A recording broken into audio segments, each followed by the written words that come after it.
Librong Itim, an anthology of Philippine horror stories, Volume 5. Copyright 2018 by Precious Pages Corporation. Performed by John Vincent Hoson. Salto Hotel by Kaya Mireille Sullivan. Astig! Mas mukha itong bahay ni Dracula kaysa sa isang museum. Tuwang-tuwa si Brandon habang pinagmamasdan ng apat na palapag na gusali sa harap niya. Mga bata, huwag kayong magulo at maingay sa loob. Makinig kayong mabuti sa tour guide dahil may article kayong gagawin pagkatapos nito.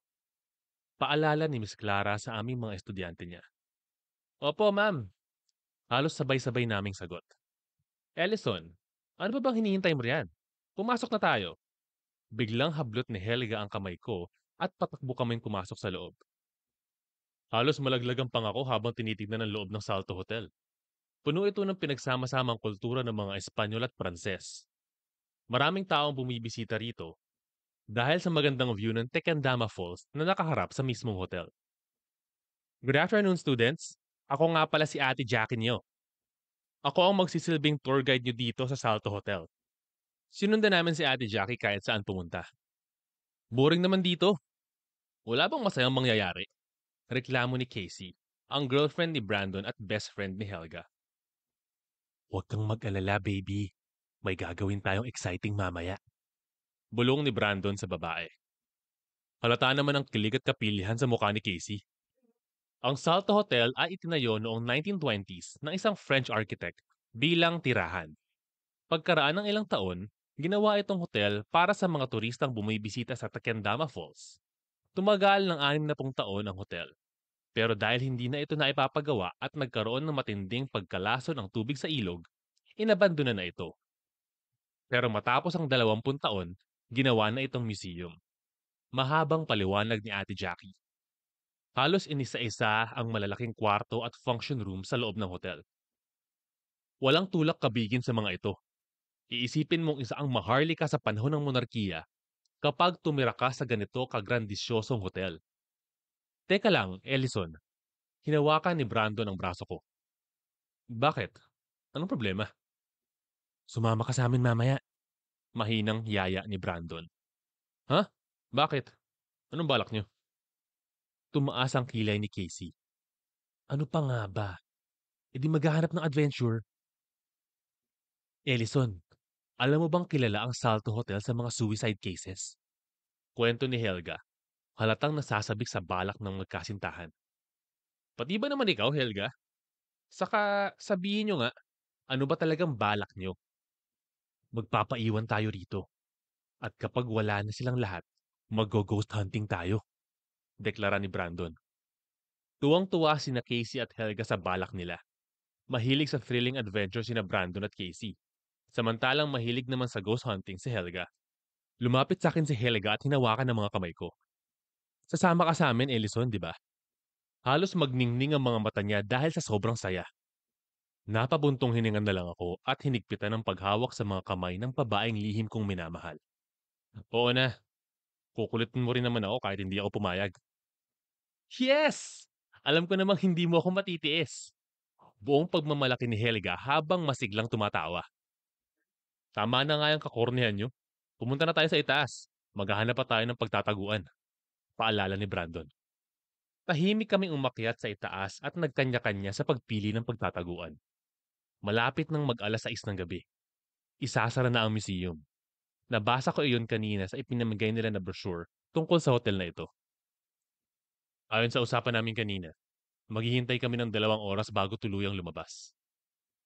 Hindi namin alam kung ilang gwardya ang naabantay rito tuwing gabi. Kaya kailangan naming mag-ingat.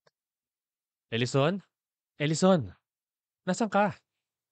Narinig ko ang mahinang tinig na tumatawag sa akin kaya sumilip ako mula sa pinagtataguang cabinet. Helga, oras na ba? Oo, tara na.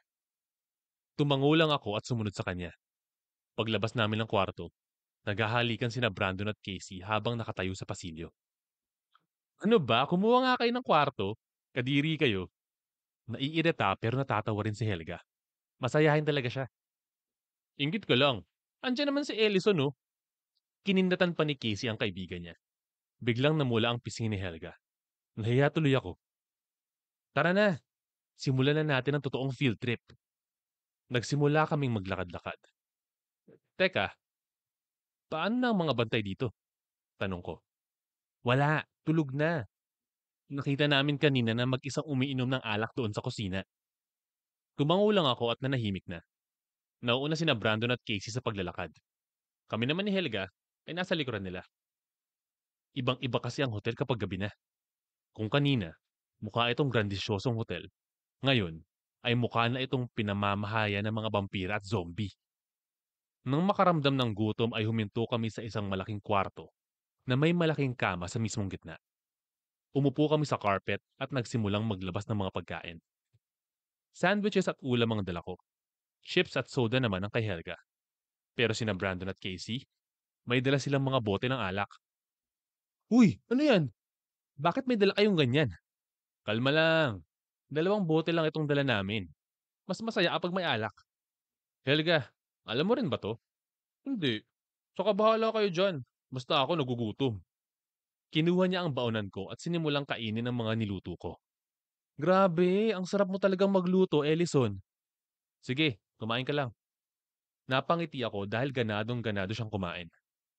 Inilabas ni Brandon ang isang kopita na gawa sa makapal na salamin. Nagsalin siya ng alak saka uminom. Iinom tayong lahat, maliwanag. Walang atras. Sinalina niyang muli ang kopita at ibinigay sa akin. Kinuha ko iyon at ininom. Halos hindi maipinta ang mukha ko dahil sa sobrang sama ng lasa ng alak. Nagsimula ang inuman. Napuno ng tawanan ang buong silid. Ang mga babae ay nagsimulang sumayaw sa harapan namin. Si Casey ay halos maghubad sa harap ng boyfriend. Si Helga naman ay kinuha ang kamay ko para sumabay sa tugtog mula sa cellphone niya. Dahil sa espiritu ng alak, ay naging malabo na ang mga sumunod na pangyayari. Nang maalimpungatan ay tinignan ko ang oras sa cellphone ko. Pasado 2:00 na ng madaling araw. Natutulog si Helga sa tabi ko, pero sina Brandon at Casey ay nawawala. Naghanap siguro ng tahimik na lugar yung dalawang yun. Iiling-iling ako habang tumatayo. Pumunta muna ako saglit sa banyo para magbawas. Paglabas ng banyo ay binuhat ko si Helga para ihiga sa kama. Baka sumakit ang likod niya kapag natulog siya sa sahig. Kinumutan ko siya.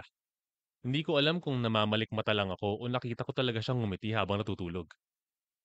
Tumingin ako sa bintana. Maliwanag ang bilog na buwan ngayong gabi. Nagulat na lang ako nang biglang may nalaglag na kung ano mula sa itaas.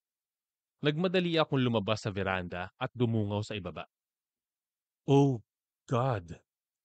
Napaatras ako sa nakita ko. Sina Brandon at Casey, magkahawak ang kamay. Parehong duguan at lasog-lasog ang mga katawan. Helga! Helga! Bumalik ako sa loob. Ginising ko si Helga. Ellison! Ano ba? Natutulog yung tao. Reklamo niya. Sina Brandon at Casey. Ano? Malamang naglalandian lang mga yun sa kung saan. Patay na sila. Nakita ko sila sa ibaba. Wala na silang buhay. Biglang idinilat ni Helga ang kanyang mga mata. Anong klaseng kalokohan? Nandun sila sa ibaba. Tignan mo pa kung gusto mo. Bumangon si Helga at lumabas din sa veranda. Halos mabasag ang mga tenga ko sa sobrang lakas ng kanyang tili. Nagtatakbo siya papalapit sa akin. Niyakap ako. Anong nangyari? Hindi ko alam. Mas maganda siguro kung aalis na tayo sa lugar na to. Tumango si Helga bilang pasang-ayon. Kinuha namin ang mga gamit namin at mabilis na tumakbo paalis. Nakita kong binuksan ni Helga ang kanyang telepono at tumawag ng pulis. Sino kaya ang pumatay sa kanila? Baka yung gwardya? Sabi ni Helga. Napahinto ako sa pagtakbo. Sa tingin ko, hindi. Tinitigan ko ang gwardya na nakabulagta sa pasilyo. May sugat ito sa leeg at dumadaloy mula sa katawan ang sariwang dugo. Tumili ng malakas si Helga nang makita ang bangkay. Naghanap naman ako ng kahit na ano sa paligid. Nakita ko ang lumang kandelabra, kaya ayun ang kinuha ko para gawing sandata. Kung sino man ang pumapatay, wala akong pakialam. Ang mahalaga, poprotektahan ko si Helga. Bilisan na natin. Malapit na tayo sa hagdan. Hinila ko ang kamay niya at sabay kaming tumakbo. Mabilis kaming nakababa sa hagdan at pumunta sa malaking pinto sa harap. Sinubukan namin buksan iyon, pero sarado pala. Kainis!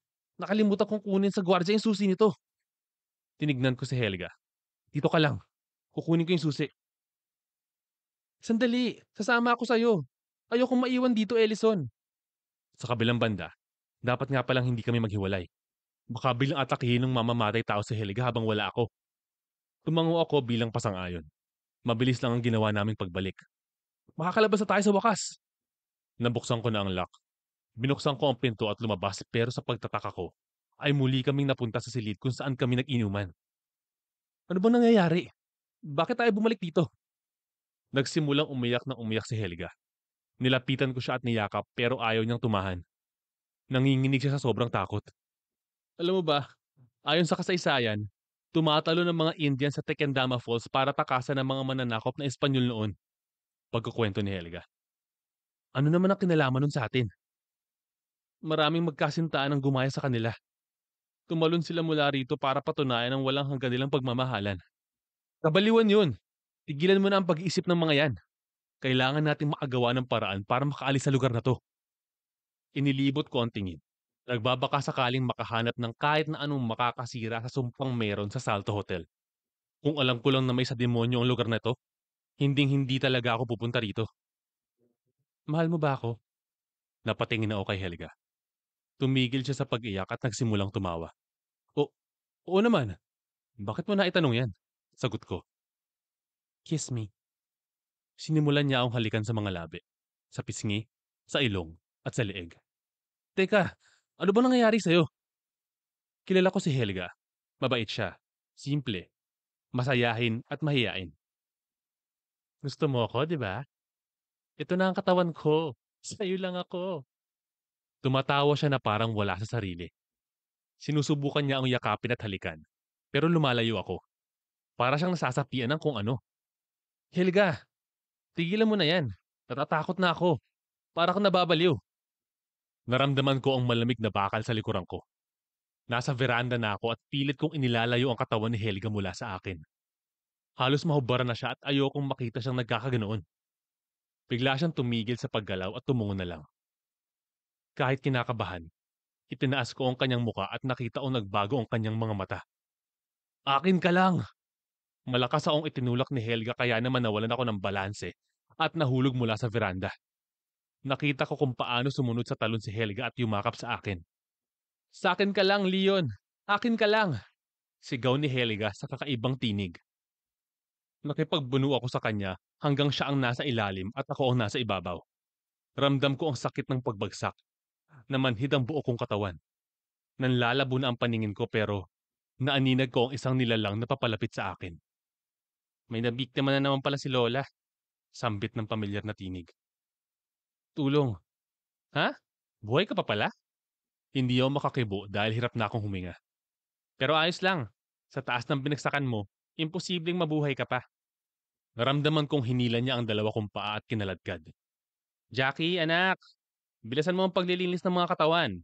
Bubuksan na natin ang Salto Hotel maya-maya. Iyon ang huli kong narinig. Bago ako itapon sa rumaragasang talon at unti-unting nalunod.